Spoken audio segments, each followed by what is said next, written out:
අපි අද බලමු කොහොමද Grammarly Premium free use කරන්න කියලා.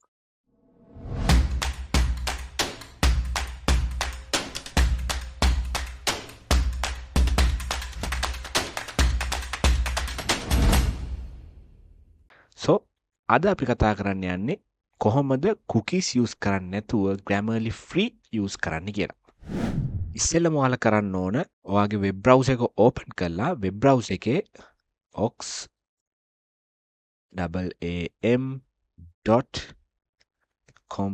කියලා type කරගන්න.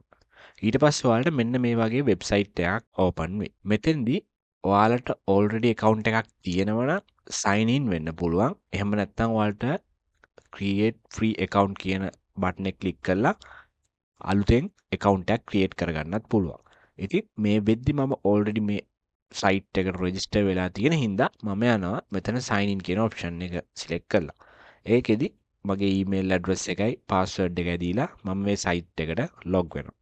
log වුණාට පස්සේ ඔයාලට මෙන්න මේ විදිහට site එකේ dashboard එක බලා ගන්න පුළුවන්. left side එකේ navigation drawer එකේ ඔයාලට බලා ගන්න පුළුවන් browse free service කියලා navigation එකක් තියෙනවා. මේ button එක click කරාට පස්සේ ඔයාලට මෙයා දීලා තියෙන free services ටික මේ විදිහට list down වෙනවා. මෙතන නැති අනිත් all free services ටිකත් බලා ගන්න ඕන නම් ඔයාලට පුළුවන් මෙන්න මේ තියෙන click here for more free services කියන button එක click කරාට පස්සේ මෙයාලගේ site එකෙන් දීලා තියෙන free services ඔක්කොම ටික බලා ගන්න පුළුවන්. අපි කතා කරන්නේ අද Grammarly Pro කොහොමද use කරන්නේ කියලා. එහෙනම් ඔයා ඉස්සෙල්ලම කරන්න ඕනේ මෙන්න මෙතන තියෙනවා Grammarly Pro කියලා option එකක්. මේක select කරාම ඔයාලට මෙන්න මේ විදියට මේකේ detail tile එක open වෙනවා. මේ detail tile එකේ ඔයාලට බලා ගන්න පුළුවන් email password කියලා අපිට තියෙනවා Grammarly account එකට log වෙන්න පුළුවන් credentials. So first of all ඔයා කරන්න ඕන මෙතන official website කියන link එක උඩ click කරාම ඔයාට Grammarly official website එක මෙන්න මේ විදියට load වෙනවා. ඊට පස්සේ ඔයා කරන්න ඕන login කියන link එක click කරන්න. ඊට පස්සේ ඔයාට මෙන්න මේ වගේ login window එක pop වෙලා එයි. ඊට පස්සේ ඔයා කරන්න ඕන අපි කලින් අර register වුණු website එකට ගිහිල්ලා ඒකේ තියෙන email address එක password එක copy කරගෙන ඇවිල්ලා original website එකේ log වෙන්න. ඉතින් මම මෙන්න මෙතන තියෙනවා copy button එකක්. මේකෙන් ඔයාලට පුළුවන් email එක clipboard එකට copy කරගන්න. එහෙම නැත්නම් ඔයාලට මේක select කරලා copy කරගන්නත් පුළුවන්. මම මේ button එක click කරලා email address එක copy කරගන්නවා. ඊට පස්සේ මගේ site එකට ඇවිල්ලා මෙතනට paste කරනවා. ඊට පස්සේ paste කරලා මෙතනින් continue දෙන්න.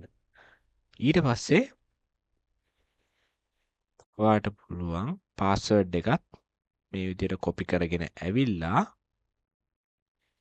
මෙතන paste කරන්න. paste කරලා sign in button එක click කරන්න. ඊට පස්සේ ඔයාලට බලා ගන්න පුළුවන් login process එක.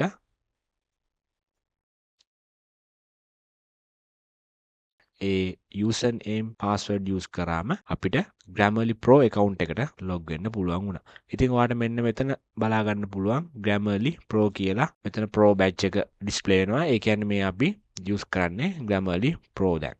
හැබැයි මෙතන තියෙන disadvantage එක තමයි අපි මේ use කරන්නේ අපේ own email එකට තියෙන Grammarly account එකක් නෙමෙයි. මේක ඇත්තටම shared account එකක්. එතකොට ඔයාගේ personal ගොඩක් important documents මේකට upload කරද්දී පොඩ්ඩක් පරිස්සම් වෙන්න. ඒ දේවල් leak වෙන්න පුළුවන් වෙන අයට.